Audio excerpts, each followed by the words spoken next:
initial idea was I went back to Dubrovnik, to my grandmother's house, and a cousin told me the story about these two girls. She told that, like, very on the side, that went onto the Petka mountain. It's a mountain that you can see from my grandmother's house. It's a view that is a view of my childhood, of that mountain.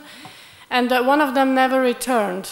And so this intrigued me, because I had this kind of uncanny feeling inside me, thinking, what happened? Why does she tell me this story so, you know, en passant, on the side? And then I took this anecdote, but it was very soon clear that I want to create a very subjective and personal universe around it. And I used I call them islands. I used female families and girls' friendships that interest me, the war, and Dubrovnik as a very lonely place also in the winter. So that's how I started developing the story then. Yeah, my personality is constructed of duality, or not my personality, but my heritage, where I come from two places. I come from the former Yugoslavia, but I come from Switzerland. And this duality that started with my birth has accompanied me through my whole life and interests me. So it's, for me, it's both. You know, for me, when I make films, I try to start from the personal and the intimate, and then I hope that the story will also reach a wider audience or become bigger by how I tell the story. So for me, it's both, you know, and also this conflict in Croatia or in the former Yugoslavia, it's a very intimate conflict, because, you know, families, people, teenagers, babies, everybody was affected by it. And you kind of live it in your four walls, but it's also something that is very big, and at times you can't really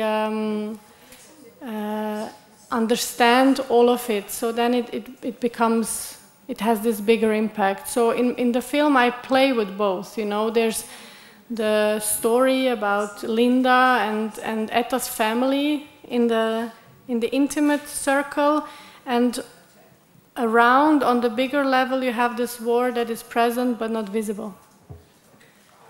Dubrovnik is at the sea, and it's a place where a lot of men go out to work on the sea, so the women rest alone. So that's the image of my Dubrovnik, because I always said, I mean, it's also reality there, but I create a very personal Dubrovnik, and for me it is a place where the men are absent, they're traveling and working, and the women kind of created their own everyday life, which they also like.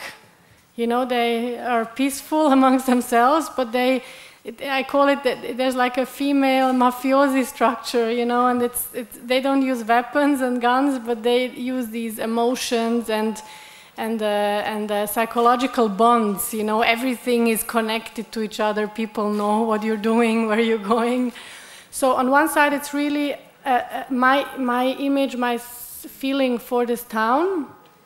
And then also in war times, you know, men they go to fight, the women rest alone. So there are more women there. And I myself come from a very female-dominated family. So far I've always been talking about things that I kind of know and have experienced. It was natural for me also in this film to have the women present. In the Croatian former Yugoslav world will always read Cure, The Life of Another, and it fits the film, because it is a search for me of Linda towards herself. And Cure, which, you know, is more kind of fresh girls, it's a bit more salop than just girls, is the title that we kept from the beginning. So as the film plays with dualities and with ambiguity, I purposely or consciously left both. And with The Life of Another, or Život druge, or La vie d'une autre, c'est comme un subtitre that gives the feeling of the film, or a direction that it's supposed to be a bit uncanny or questioning and more precise than just cure or tsure.